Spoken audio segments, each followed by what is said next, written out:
Venezuela, bienvenidos todos a este su espacio. La Fuerza es la Unión, una tribuna abierta de la sociedad democrática venezolana para compartir con todos ustedes, más allá de cualquier distingo puntual, partidista o ideológico, la angustia, la preocupación, la justa indignación por lo que ocurre en nuestro país y también la certeza, la confianza, la esperanza de que trabajando juntos, de que remando unidos en la misma dirección, seremos capaces de construir la Venezuela de trabajo y de respeto, la Venezuela con alimentos y con medicinas, la Venezuela con democracia y con libertad que todos necesitamos y que ciertamente todos merecemos. La Fuerza de la Unión es una presentación de Frigoríficos N&S, el placer de la carne, ubicado en la planta baja del Mercado Municipal de Chacao. Es también una presentación de Supermercado Madrid, ubicado en la calle Paz de Chacao, diagonal a la Plaza Bolívar de ese municipio. Queridos amigos, empezamos con una nota luctuosa, sí, pero al mismo tiempo con júbilo. ¿Es contradictorio? Sí, lo contradictorio no es la frase, es la realidad. Hoy tuvimos conocimiento de que fue al encuentro del creador, el padre José Agustín Lascano. Entonces, por un lado, por supuesto, lamentamos su fallecimiento, pero por otro lado, celebramos su vida, los que hemos tenido el privilegio de estar cerca de la comunidad jesuita, los que hemos tenido el privilegio de estar cerca de algunas de sus obras particulares en el ámbito educativo. Bueno, hay algunos nombres, algunos apellidos, algunos apodos incluso que son referentes. Piedra es un sacerdote que marcó para bien a muchísimas personas. Pechín, el padre Clarín también, así varios nombres particulares, y Joseba, el padre Lascano, bueno, fue director de SIC, fue un referente fundamental en Fe y Alegría, y durante muchísimo tiempo fue párroco en Las Mayas. Por cierto, en Las Mayas hay un colegio de Fe y Alegría que es un lujo de colegio, y qué hermosura que en ese barrio, allí en medio de tanta dificultad y de tanto peligro, al frente de la planta de transferencia de basura de Las Mayas, es decir, en medio de tanta contaminación también, hay un colegio que es una flor, es una orquídea, es una belleza ese colegio.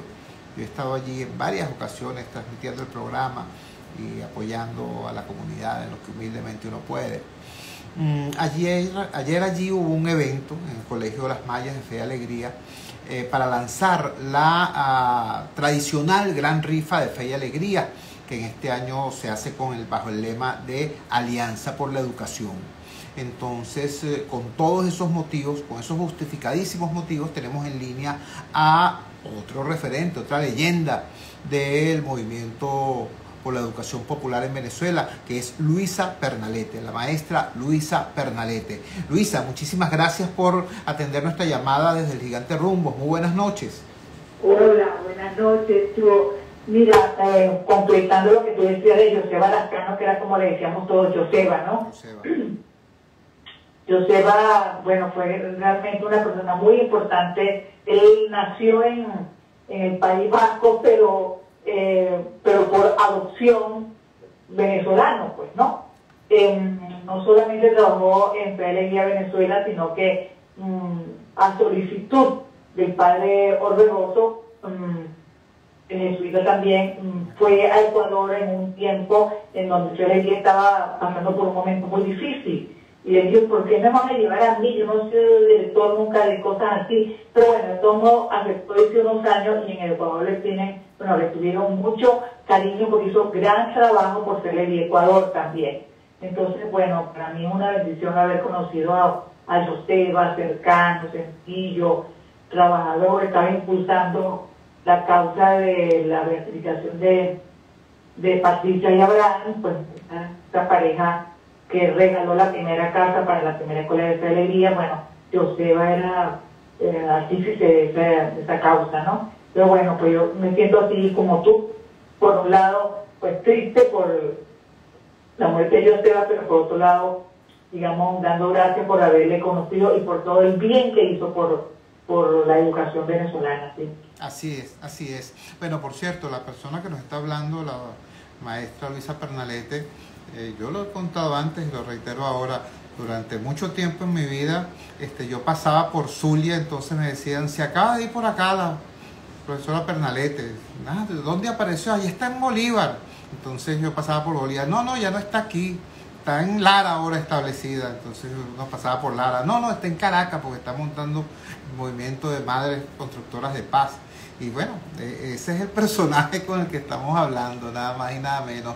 Luisa, explícanos la importancia en este momento tan rudo para toda la educación y también para Fe y Alegría, la importancia que tiene esta iniciativa ya tradicional, ahora en nuevo formato, en formato digital, de la gran rifa de Fe y Alegría.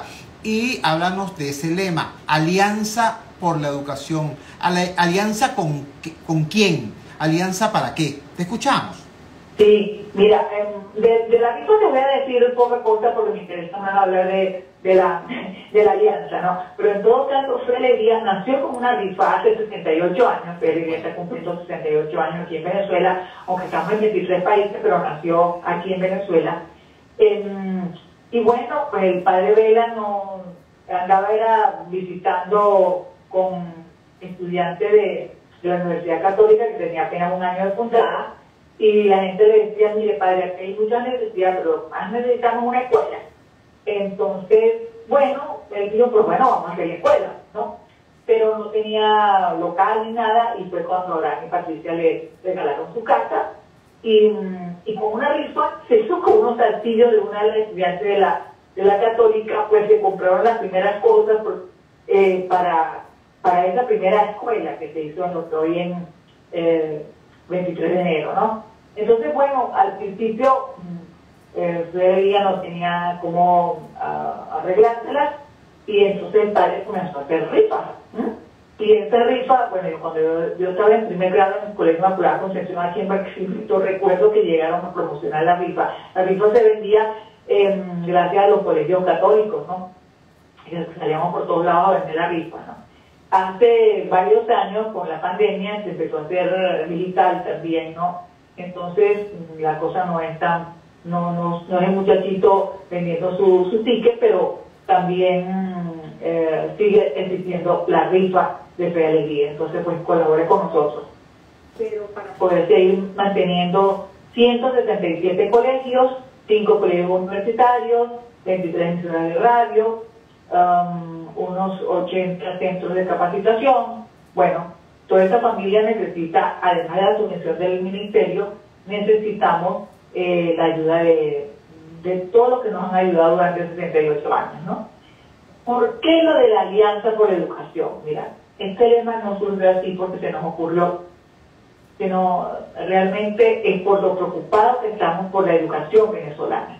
La educación venezolana está en emergencia, y no comenzó la emergencia cuando se suspendieron las clases presenciales en marzo del 2020. Yo me acuerdo que en este año, el 5 de marzo, que es cuando se cumple el aniversario de Fe y Alegría, se hizo una rueda de prensa otra vez en Caracas, y hablábamos de la educación venezolana en emergencia. Pero es nada más que 3 o 4 datos, y tú me vas a decir si no es como para tener preocupación por la educación venezolana. Según INCOBI, esta encuesta de situación de condiciones de vida que hace la Universidad Católica, hay 1,5 millones de chamos en edad escolar, o sea, de los 3 años hasta la educación universitaria, fuera de las aulas. En la edad de 3 a 5 años, que es la edad del preescolar, el 53% está fuera. Y esa es la base para después tener una buena primaria, ¿no? La primaria está más o menos cubierta, pero de todo modo con deserción, el bachillerato con mucho abandono, y la universidad también con mucho abandono. Un 24-25% de la población universitaria es la que está asistiendo a las universidades, ¿no? Entonces, sin educación ningún país ha salido de ninguna crisis. Sin educación no hay país que pueda echar para adelante, pues, para decirlo en términos coloquiales, ¿no? Pero te doy otro dato. Según el director de la Escuela de Educación de la Universidad Católica, hacen falta 250.000 maestros, o sea, maestros en sentido genérico, ¿no? Entre el 18 y el 2021 Venezuela perdió 25% de su personal preparado para dar clases. Y tú no puedes ponerte en una esquina, ver el primero que pase, le doy un lazo y vengo a la clase. Así no se puede, ¿no? Entonces, y un tercer reto, los salarios de los docentes venezolanos son los más bajos de toda América Latina. Más bajos que los de Haití, más bajos que los de Cuba, que siempre decíamos que eran los más bajos de toda América Latina. Entonces, dime tú si no es como para estar preocupado. Y no mencionemos la calidad. Venezuela hace más de 10 años que no se mide por ningún tipo de medición internacional ni nacional. Entonces nosotros no sabemos cuál es el impacto que la educación venezolana está teniendo. Entonces dime tú dónde queda el artículo 103 de la Constitución que la educación es un derecho humano, que la educación venezolana tiene que ser inclusiva y de calidad. Entonces, por eso lo de la alianza por la educación. Claro, estamos conversando con la maestra venezolana, con la educadora venezolana Luisa Pernalete.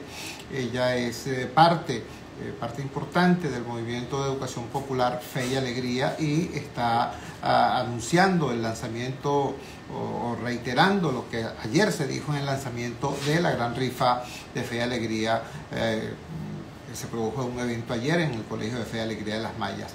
Luisa, si alguien en este momento te estuviera escuchando y pensara en la posibilidad de cooperar, de colaborar, quizá más allá de la compra del ticket, quizá más allá de la adquisición de un número de la rifa. Te lo digo porque es que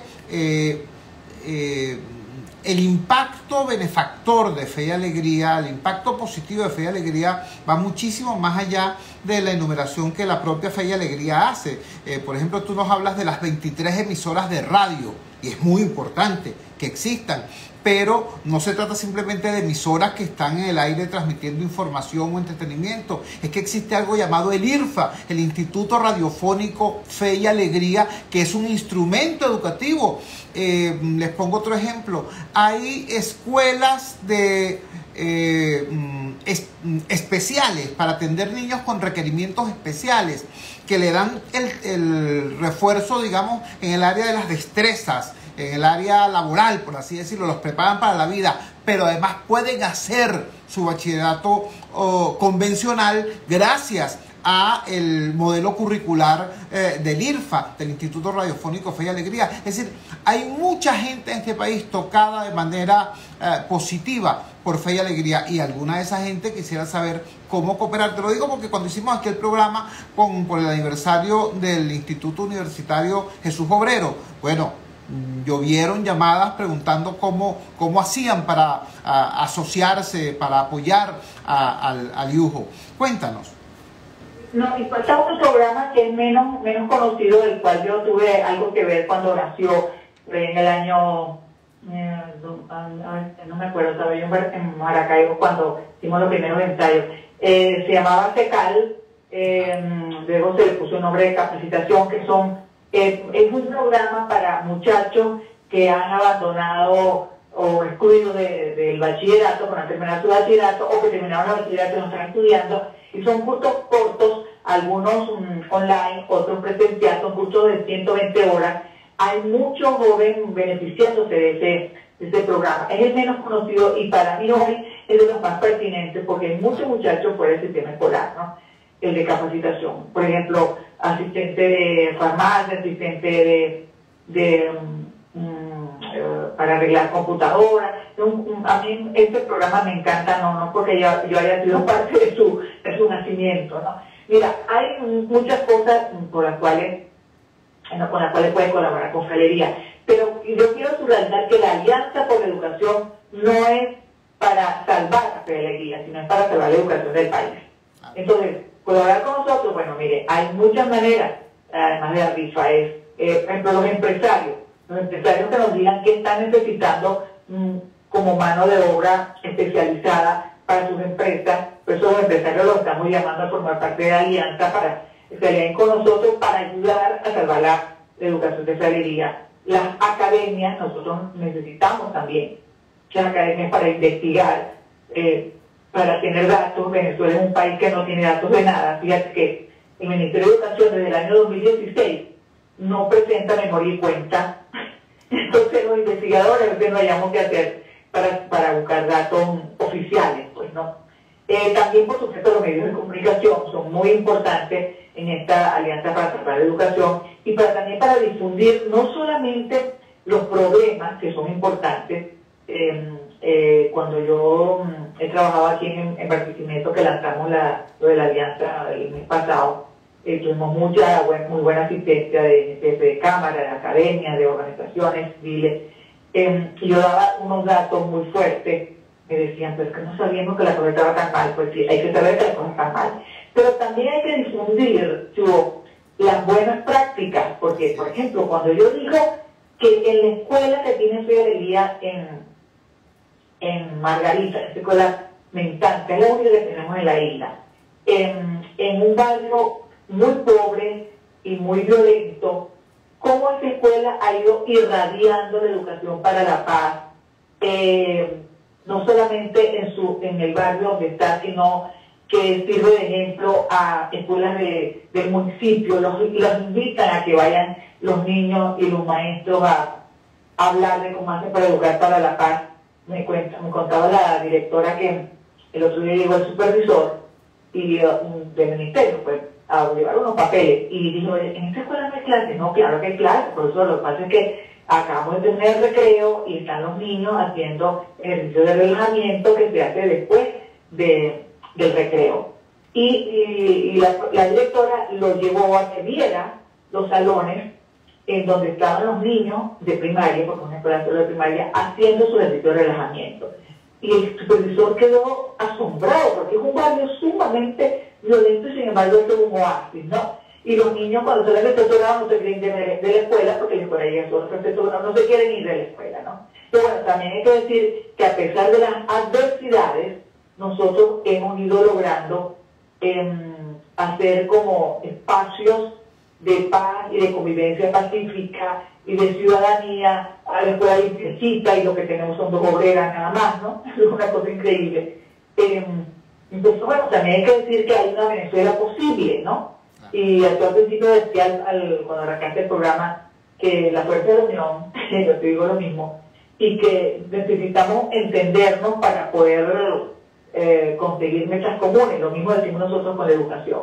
Entonces estamos invitando a empresarios, a academias, a organizaciones civiles, a las autoridades también, porque en definitiva las autoridades son las que hacen las políticas públicas, pues. Entonces nosotros lo que estamos pidiendo es que el artículo 103, 104 y 91 de la Constitución se cumpla, pues, ¿no? Entonces, bueno, en eso estamos, en esta alianza por la educación, y los primeros aliados, por supuesto, son las familias, que son las principales beneficiarias y también las principales dolientes cuando no hay escuela. Así es. A mí me gusta contar una anécdota. Cuando yo era directora de Ferreira en Guayana, me llegó una vez un señor y me dijo, mire, yo quiero un cupo en el barrio tal, en San Félix, y no me lo quieren dar. ¿Cuánto hay que darle a usted para que me den el cupo? Mire, yo en otro momento lo que está sacado por falta de respeto, se me estaba sobornando, ¿no? Pero yo lo que le digo fue, mire, yo entiendo que usted quiere una buena escuela para su hijo, fue en un barrio muy pobre, muy violento también, pero nosotros no tenemos cupo en este barrio. Ayúdenos a que haya otra escuela cerca, pero nosotros no tenemos cupo en este barrio, ¿no? Y yo entendía al señor. El señor me quería sobornar porque quería una buena escuela para su hijo. Ah, claro, por supuesto no quería el soborno, y la escuela tampoco había el soborno. Pero lo que yo quiero decir con esto es que los papás quieren buena escuela para sus hijos. Entonces, bueno, y eso es bueno para todo el país, no solamente para los conocidos, ni para los 100.000 estudiantes que tienen Fe y Alegría. Es bueno para todo el país que el país tenga una buena educación. Sin eso no hay manera de salir de la crisis. Amén, amén, Luisa. Se nos acabó el tiempo, pero te agradecemos enormemente que nos hayas regalado estos minutos desde la evocación de lo que fue el padre Lascano para Fe y Alegría aquí en Ecuador, bueno, y en toda esta obra, hasta estos detalles que nos estás dando acerca de cómo cooperar cómo formar parte activa de esta gran alianza por la educación. Muchísimas gracias y buenas noches. Bueno, buenas noches, y la próxima semana hay invasión pacífica de los medios precisamente para lanzar lo de la Alianza por la Educación. Qué bueno, estaremos alerta. Era Luisa Pernalete de Fe y Alegría. La Fe y Alegría invade los medios, es una jornada que se hace desde hace unos cuantos años, todos los años. Y bueno, está, como ustedes saben, Fe y Alegría en este programa está prácticamente siempre. Vamos a la siguiente pausa comercial y ya regresamos con muchísimo más de La Fuerza. La Fuerza es la unión. Publicidad y volvemos. En La Voz de América somos tu fuente de información internacional. Ingresa desde tu móvil o laptop a vozdeamerica.com e infórmate de lo que ocurre en Estados Unidos y el mundo. En redes sociales informamos cada instante. Búscanos como Voz de América, una fuente confiable de noticias. Voz de América, vozdeamerica.com. Y continuamos con La Fuerza es la Unión.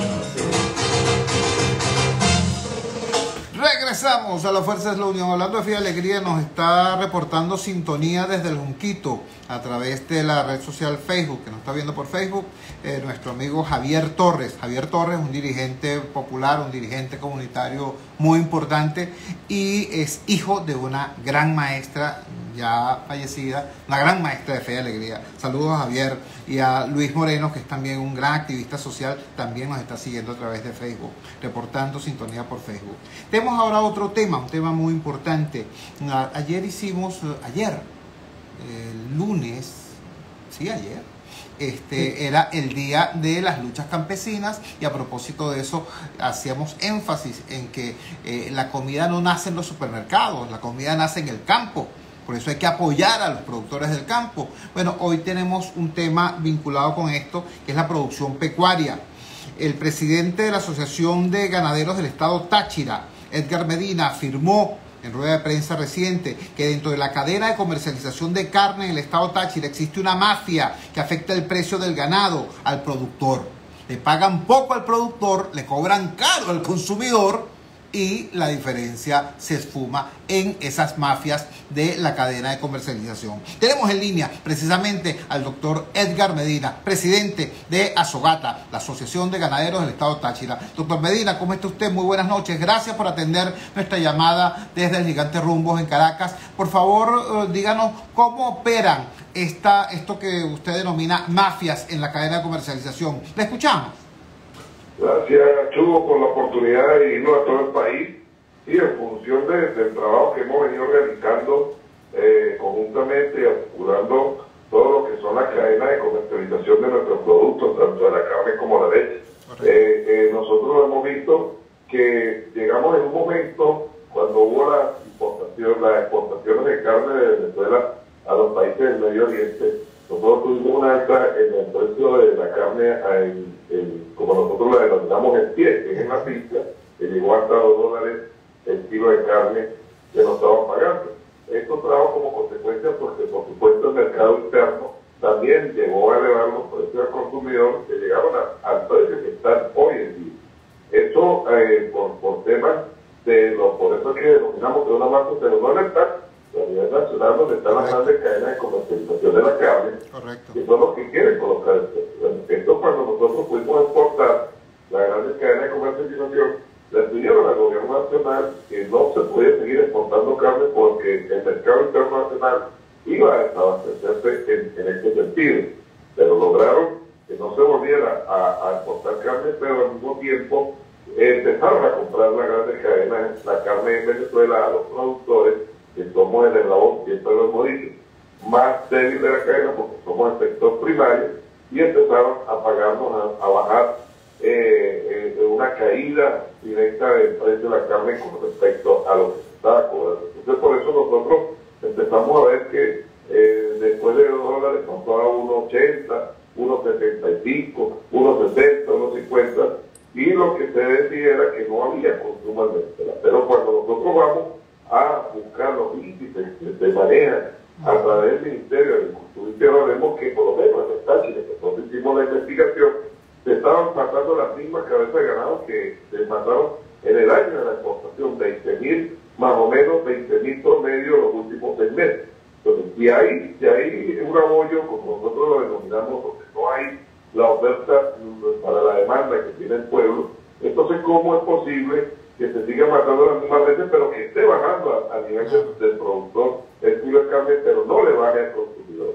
Entonces, por eso precisamente nosotros vimos que se sigue matando la cantidad de carne, las mismas cabezas de ganado, pero que solamente el precio que se estaba bajando era para nosotros. Cuando hacemos el estudio completo, vemos que por supuesto puede haber una disminución en el común, en el pueblo, de comprar el kilo de carne. En vez de comprar 3 kilos de carne, que podía comprar 1 kilo de guisada, 1 kilo de molida y 1 kilo de mechar, solamente les alcanza para 1 kilo. Pero la cadena de comercialización, vendiendo menos carne, están ganando el mismo precio que ganaban, porque anteriormente tenían que pagar un precio mayor y la ganancia era mínima. Entonces, por eso fue que nosotros tuvimos que alertar por medio de una rueda de prensa de aquí en Táchira la situación que venimos padeciendo los productores, no solamente de Táchira, sino a nivel nacional, con el tema de que buscamos que la cadena de comercialización, que son 5 eslabones, se sinceren y que todos participemos, que si baja el precio de carne a nivel del productor, también tiene que bajar a nivel del consumidor, que al fin y al cabo todos somos consumidores.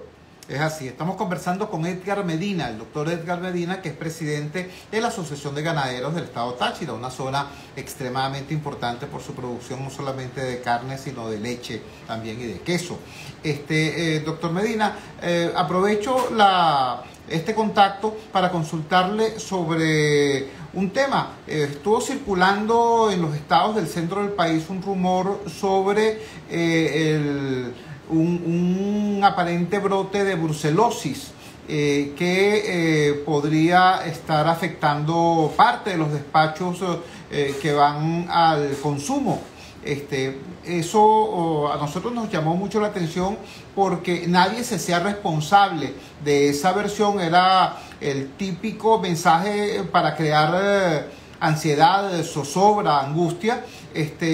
Investigamos un poquito y descubrimos que en efecto existe una enfermedad llamada brucelosis, pero que incluso cuando existe, la carne de esas reses se puede consumir sin mayor peligro para quien lo haga. Háblenos un poco de eso. ¿Existe de verdad ese peligro? ¿Existió de verdad ese brote? ¿Cuál es el tema de la brucelosis en el ganado nacional? Sí, mira, la brucelosis es una enfermedad infectocontagiosa que viene de los animales, de los bovinos, por transmisión, ¿verdad? Es del género de la brucela, y una bacteria que viene de los animales y que puede ser contagiado al ser humano. Pero ¿qué pasa? Nosotros siempre hemos alertado que se puede contagiar al ser humano, bien sea por los productos que producen los animales, en este caso quesos que no son pasteurizados. Por eso siempre hemos hecho las recomendaciones que los quesos que se deben comprar son quesos pasteurizados, que pasen por las medidas sanitarias necesarias, que es lo que se puede transmitir esta enfermedad al ser humano. Pero cuando un ganado o un animal va a sacrificio y es muerto, cuando pasa la sangre del canal, ya pierde el efecto de la brucelosis, que se vaya a contagiar la persona por la comida de la carne, porque al desangrar el animal, ya la enfermedad también deja de estar en el animal. Entonces, lo que se puede contagiar al ser humano es por el tema de los productos pasteurizados, del queso, la leche que no haya sido pasada por un tratamiento. Ahora bien, esta enfermedad, por supuesto, se ha afectado al ser humano algunas cosas. Tiene una enfermedad que se puede curar con antibióticos, que la mortalidad del ser humano no pasa del 5%, en este caso que no se detecte la enfermedad, que se deje subir la enfermedad, pero que nosotros a nivel de los animales, por supuesto que es una pérdida muy importante, porque lo que produce en la vaca es importante. Por eso la revisamos, es que los últimos meses de los animales que tienen preñez abortan, y ahí es donde se detecta la enfermedad. Ahora, los rebaños propios de la ganadería, de los productores, nosotros tenemos que cada semestre hacerle las pruebas de sangre, sacar la sangre, sacar a los animales y revisar la parte de brucelosis. Y estos animales que tienen brucelosis, por supuesto, se descartan de los rebaños. Pero, como te estoy diciendo, no es una cuestión para que alerte la ciudadanía de que porque se coma carne puede ser que esté contagiado de brucelosis, porque la enfermedad muere cuando se desangra el animal.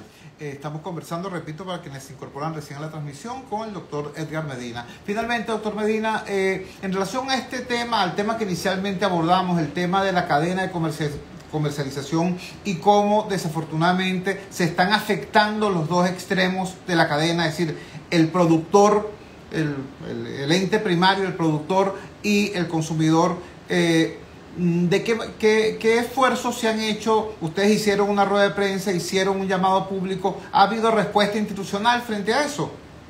Sí, por supuesto, mire, sí, por supuesto. Nosotros hemos podido articular con el Ministerio de Agricultura y Tierra y por lo menos aquí en el estado de Táchira, con el gobernador del estado, el cual nos encargó en una mesa que se llama la Mesa de la Carne del Estado, donde nosotros revisamos, llamamos a todos los eslabones en la comercialización. Estamos liderando los precios, pero que en estos días vimos muy positivo la llamada del presidente de la República cuando habla de que se van a aperturar las exportaciones de carne, porque Venezuela tiene la capacidad ya de poder exportar tanto bovino como también el bufalino, y eso ir a algunos mercados alternativos nos da posibilidad de que hay un mercado interno reprimido, podamos llevar los excedentes de estos ganados a diferentes países y a competir, porque nosotros tenemos la capacidad de competir con una carne muy buena que se produce en Venezuela, con unos animales de excelente calidad, y que producimos animales por el tema de nuestras tierras tan ricas y de unos climas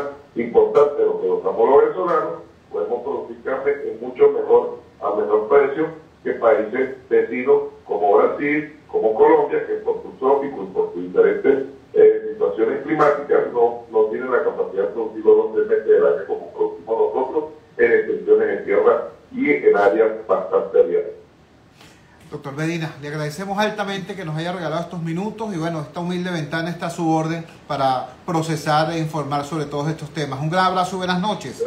Gracias, Chugo. De aquí del Táchira, ahorita también estamos aquí por el tema de la lluvia, haciendo algunos trabajos, pidiéndole a las autoridades, como siempre, gobernador del Estado, primera persona que siempre ha apoyado el tema de la producción, porque para la zona norte del Estado, con las lluvias que ya empezaron, hemos tenido problemas con los puentes, con algunos ríos que se han desbordado y se han metido en la finca, y estamos trabajando en eso. Precisamente porque, como tú lo dices, Táchira es el segundo productor de leche en Venezuela, pero también somos el quinto productor de carne que arrimamos al resto del país. Entonces, estamos trabajando, seguiremos haciendo las cosas como las hacemos nosotros los productores, en función de que el venezolano sepa que cuenta con los productores de ganadería y podamos alimentar a Venezuela.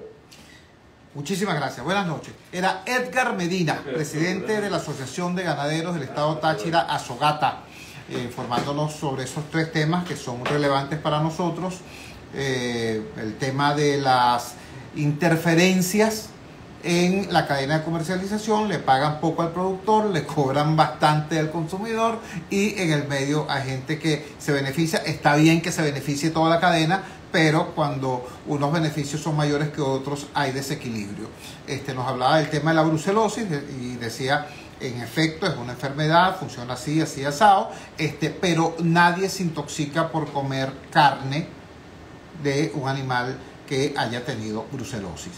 Alerta sobre el consumo de leche o de quesos sin pasteurizar. Eso es importante y es una medida además de prevención general. Y por último, el tema de las lluvias en el Táchira, que sigue generando un impacto importante en la producción, y si ese tema no se atiende, bueno, ya sabemos lo que ocurre. Cuando llueve duro en el Táchira, entonces en Caracas hay menos comida y por consecuencia hay comida más cara. Cuando son las 8:34 de la noche capitalina, vamos a la siguiente pausa comercial. Vamos a identificar la valiente señal del gigante Rumbos y ya regresamos con muchísimo más de La Fuerza. La fuerza es la unión.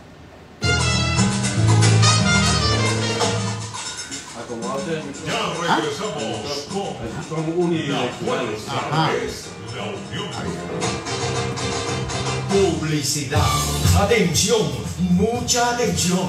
En Óptica Martínez y Bolívar, en la Roosevelt, frente al Elevado y en el Centro Comercial Propatria, nivel 2, frente a Factory, se volvieron locos, porque ahora tenemos el 20% de descuento en todo. Llámate ya, 633-0819 y aprovecha esa locura que tiene para ti Óptica Martínez y Bolívar. Aprovecha que es por tiempo limitado. Ay, a partir del 24 de abril, Óptica Martínez y Bolívar tendrá consultas oftalmológicas a precio solidario, previa cita. ¡Corre la voz! Caracas, visita la farmacia más grande de Latinoamérica, de lunes a domingo, de 8 de la mañana a 8 de la noche, en la avenida principal de La Yaguara, o también en la prolongación de la avenida Rómulo Gallegos, La Urbina. Sí, ya vamos a hablar de política, seguro. Tranquilo.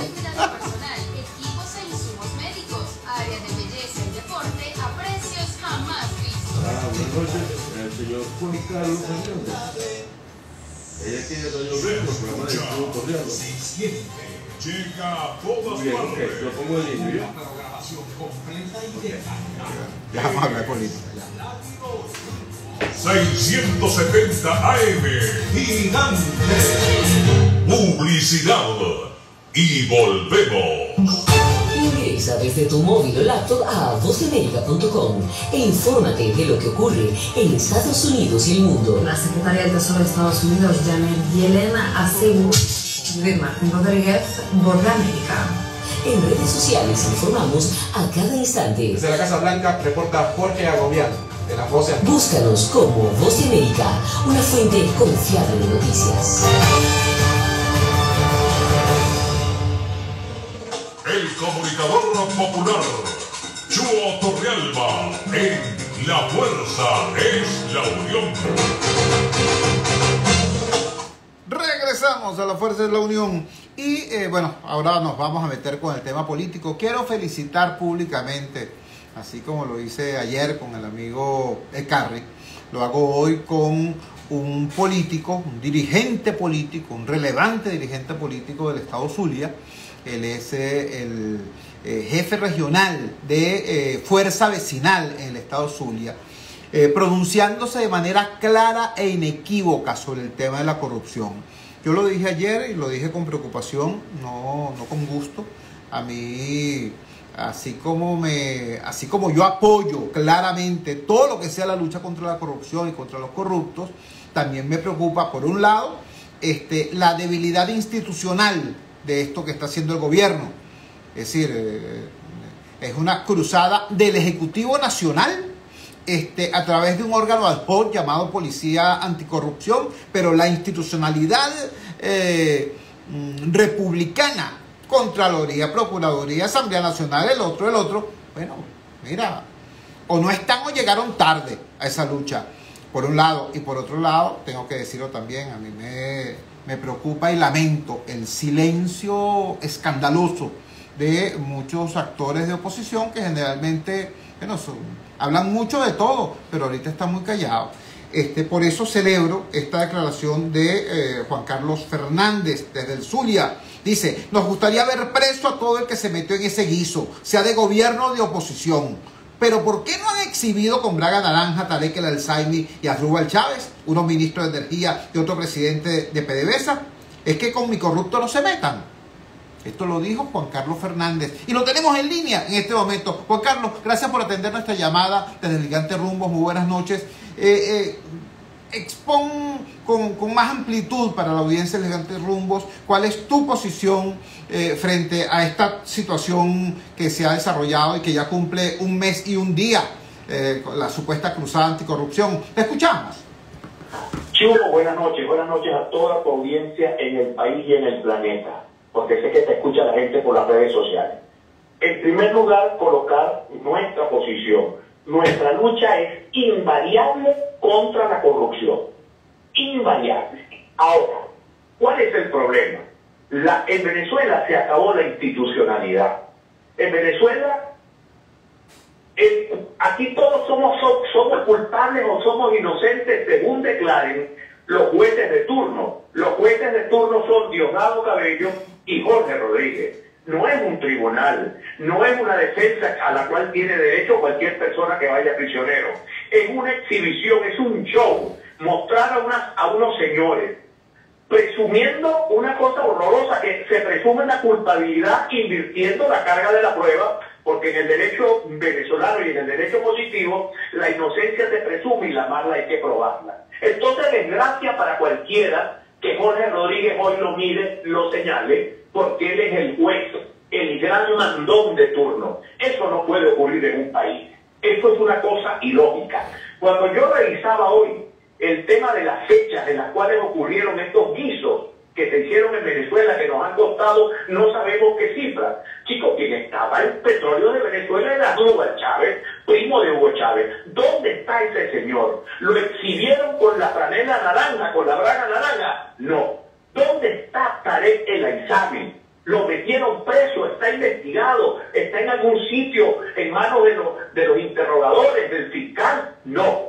Él es un gran revolucionario, dijo Nicolás Maduro. Entonces aquí, tú eres delincuente o no, de acuerdo al gusto del juez de turno, del juez político. Y esto es una desgracia para la institucionalidad venezolana. Por eso yo decía esa palabra, esa frase, con mi corrupto no te metas. Porque aquí la cosa es selectiva a quien le conviene al régimen, incluso dentro de la purga interna que tienen, unos son culpables y otros pasan por debajo de la mesa, cuando todo el país sabe que si no son culpables, son responsables administrativa, política y moralmente por lo que ocurrió con ese desaguisado. Aquí es una cosa terrible hoy escucharlos desde la Asamblea Nacional. Estos son culpables, nos quedamos con estos edificios. Bueno, y aquí Nicaragua, pues Nicaragua se quedó corta. Aquí el Estado de Derecho desaparece y el culpable es culpable y el inocente es inocente, según lo diga Maduro, según lo diga Jorge Rodríguez o según lo diga Lozano. Nosotros creemos, Chuo, en la lucha contra la corrupción, y nuestras alcaldías están y tienen que estar de puertas abiertas para que todo el que honestamente quiera evaluar y revisar la pulcritud de los actos de los compañeros que tienen responsabilidades administrativas y son dirigentes de fuerza vecinal, pues que vayan. Pero hacer un show cuando ellos son los responsables, 24 años de saqueo de un país, 24 años sistemáticos de saqueo, y ahora vienen con un espectáculo circense de pretender decir que ahora ellos son las inmaculadas, que al presidente Maduro le llegó una epifanía y ahora él se convirtió en el salvador, en el hombre más honesto del mundo. Se le olvidó que tienen 24 años, saqueando, que tenemos a la PDVSA que tenemos porque la saquearon, no ahora, la saquearon desde el pasado, que la economía del país está totalmente saqueada porque se apropiaron de las empresas y no las pagaron, Entonces, es bochornoso que esto esté ocurriendo en Venezuela. Entonces, te digo, en Fuerza Vecinal estamos de puertas abiertas, que investiguen lo que tenga que investigar, pero que el país sepa que aquí los culpables o los inocentes son de acuerdo a cómo le guste al régimen, quién es culpable o quién es inocente. Entonces, allí estarán unos, y obviamente Aníbal Chávez y Tarek El Aizami no van a aparecer en ese grupo de bragas anaranjadas. Estamos conversando con Juan Carlos Fernández. Juan Carlos Fernández es dirigente del partido Fuerza Vecinal. Mira, faltaría yo a mi deber como comunicador y como demócrata y como ciudadano si no hago dos cosas. En primer lugar, Juan Carlos, felicitarte por una exposición tan clara y tan principista. Pero en segundo lugar tendría que decir que yo de verdad echo en falta que una declaración como esta no se haya producido antes y más cerca del centro del país, ¿no? Pero eso no obsta, repito, a que yo reconozca y felicite la gallardía y la calidad democrática del gesto que estás teniendo. Te pregunto ahora, Juan Carlos, ¿de qué manera lograr que dar este combate a la corrupción en los términos que el país necesita y no en los términos que requiera la precampaña del gobierno? Porque yo comprendo que son las realidades de la política, yo comprendo que ya estamos prácticamente en el cuarto mes ¿no? Final, en la segunda quincena del cuarto mes de 2023, estamos cada vez más cerca del año electoral. Y técnicamente este tiempo es un tiempo de precampaña. No es casualidad entonces que venga justamente el lunes de esta semana y anuncie Maduro su versión de aló presidente, etcétera. Estamos en precampaña y todos los actores políticos le sacan la punta que le pueden sacar a las cosas que ocurren. Lamento también que algunos actores de oposición, en vez de estar ahorita haciendo una propuesta institucional y republicana de lucha contra la corrupción, están más bien divertidos esperando a ver a quién competidor opositor señala para tirársele encima. Cuéntame, ¿de qué manera hacer para que esta lucha contra la corrupción sea una lucha institucional, es decir, permanente, constante, no cada 24 años cuando el poder le conviene? Mira, yo creo que bajo el régimen de Nicolás Maduro Moros, Nicolás fue mi amigo, fuimos compañeros hace 30 años atrás, pero bajo el régimen de Nicolás Maduro este país no tiene ninguna posibilidad de tener justicia. No hay ninguna posibilidad de que tengamos justicia. Tú hablas y yo pienso en Pudreval. Yo pienso en los que saquearon los centrales azucareros, los que se robaron la millonada de la comida que se importó y se pudrió en los puertos. Ahí no hay ni preso el chino de Recali. Pienso en la casa que le acaban de conseguir al expresidente del Tribunal Supremo de Justicia por allá, por la Toscana, y la otra casa que le consiguen de 6.5 millones de euros a Alex Saab. O sea, yo no puedo esperar que aquí haya una salida, digamos, que aquí esto se convierta de golpe en una democracia. Aquí lo que tenemos que buscar es un camino para hacer entrar a Maduro por el aro democrático y que la oposición porte ese aro democrático bajo los mecanismos constitucionales. Yo no me planteo otra idea como regresar a la locura que la oposición en mala hora apoyó en el pasado de lanzar la gente a la calle, a la violencia y a la muerte, porque eso no resultó. Y cuando tuvimos la oportunidad electoral, donde tú fuiste actor principalísimo en el 2015, malbaratamos ese inmenso capital humano, electoral y de confianza que teníamos con el país. Entonces, esta oposición le toca rescatar la confianza en el país y no lo está haciendo bien. No lo estamos haciendo bien para rescatar la confianza. Esa lucha interna, que fulano le dice algo, que Capriles habla mal del Conde, que el Conde habla mal de Capriles, que María Corina habla mal de este y este de aquel. Eso nos conduce a la pérdida del respeto de nuestras sociedades, la pérdida del respeto de nuestro pueblo. Aquí hay que alinear los astros, poner a Venezuela por delante. Venezuela está primero, Venezuela es su pueblo. Venezuela es su pueblo, Venezuela no es otra cosa, Venezuela no es un símbolo, es gente de carne y hueso que padece. Y la oposición necesita alinearse alrededor de Venezuela, alrededor del pueblo venezolano, acompañarlo y hacerse acompañar, e ir unidos a esta justa electoral del año 2024,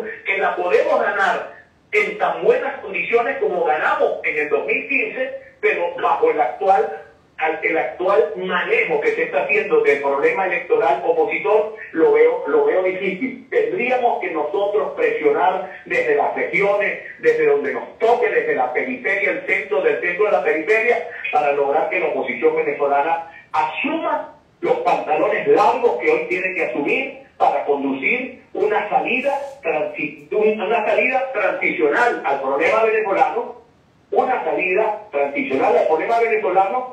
y una búsqueda de la paz de la República, del cambio y de la paz de la República. Pero en el actual momento, realmente lamento decir que no lo veo. Voy a seguir luchando para lograrlo, pero en este momento no tenemos a mano estas herramientas tan positivas como sería la unidad y la lucha por un país que los venezolanos merecen tener. Merecen no porque esas cosas sean gratuitas, sino que no es posible que nuestra gente esté padeciendo lo que esté padeciendo en tanto la oposición esté tan desligada. Termino diciéndote, Chugo, ayer se publicó una encuesta de la UCAP, del profesor Calatrava. El 70% de los venezolanos piensan en su economía y apenas el 6% piensa en la política. Imagínate tú el divorcio que tenemos. Ese divorcio hay que acabarlo, hay que reconciliarse con el venezolano, con sus problemas reales y dejar este vedetismo y esta especie de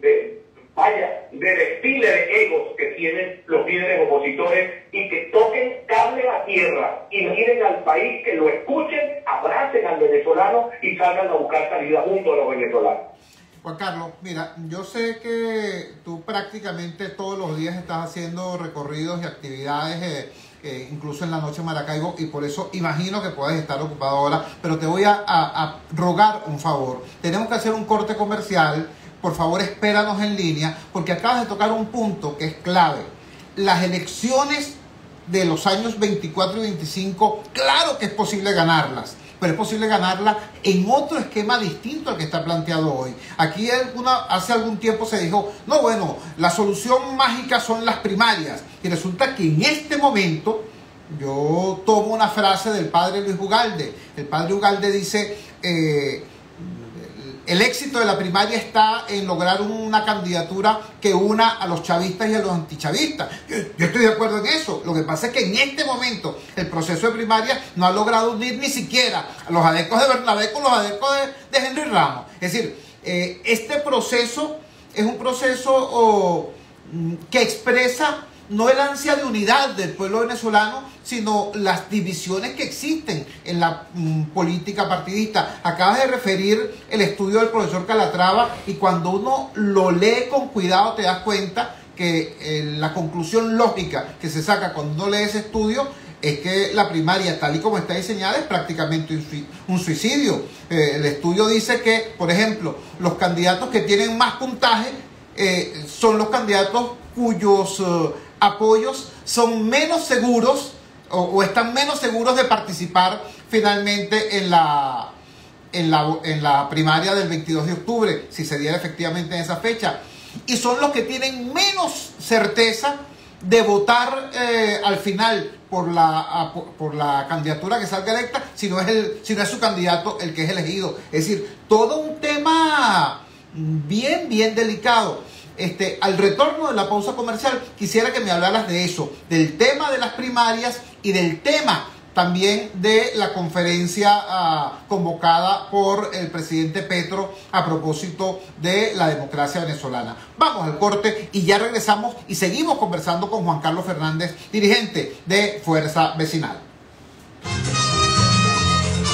Publicidad.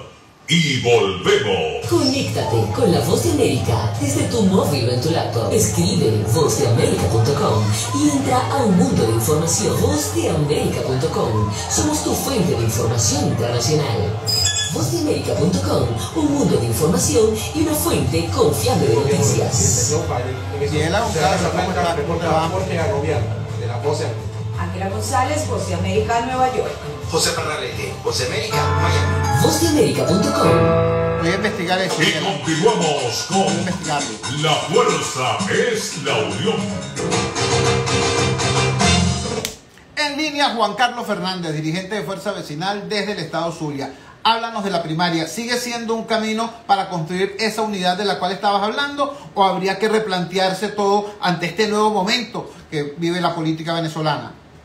Mira, tú hablaste de algo que para mí es fundamental, que es el pensamiento del padre Luis Ugalde. El padre Luis Ugalde ha tenido en los últimos años 2 artículos de opinión que a mí me han marcado. En uno decía, nos hace falta Huelpa en la Larrazábal. Y ahora nos dice que el mejor éxito de la primaria es la unidad de los venezolanos. Entonces, la primaria comenzó a ser un problema para los venezolanos. Yo no quiero derrotar a María Corina. Yo no quiero derrotar a Capriles, yo no quiero derrotar al Conde, yo no quiero derrotar a nadie. Esto no puede ser un tema de derrotas y de victorias, porque finalmente quedamos todos derrotados. Hoy creo que hay varios venezolanos haciendo un esfuerzo para buscar una ruta menos comprometida, menos conflictiva, más consensuada para conseguir el hombre o la mujer que nos hace falta, para que conduzca al resto de la gente que debe acompañarla, porque no es que vamos a escoger un líder único de la oposición. Yo no quisiera que Venezuela siga viviendo la historia que marcaba Laureano Vallenilla con su libro El Cestarismo Democrático. Yo no quisiera vivir ese país. Yo quiero una oposición que se ponga de acuerdo para derrotar la tristeza, la corrupción, el hambre, el autoritarismo, todas estas cosas. Por lo tanto, yo creo que hoy toma alguna importancia y pudiera tomar más importante en las próximas horas y días el asunto de un acuerdo político general en la oposición que permita tener un candidato consensuado y bajar las banderas del enfrentamiento e ir todos juntos a la búsqueda del país que queremos construir.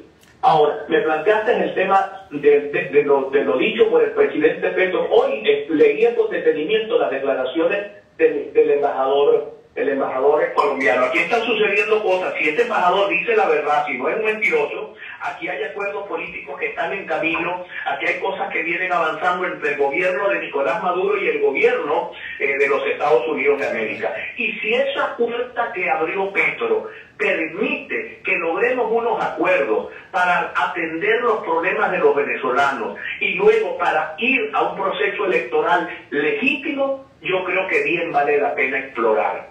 Yo, por ejemplo, a mí me preocupa ir a una elección con Nicolás Maduro, cuya cabeza pende de una suma de 15 millones de dólares que el gobierno norteamericano ofrece por su cabeza.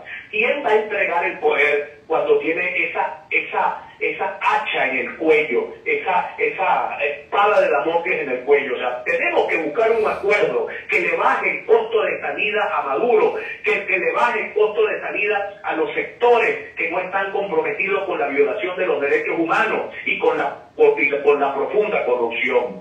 Hay que ir a hablar con la gente de la VC, con la señora del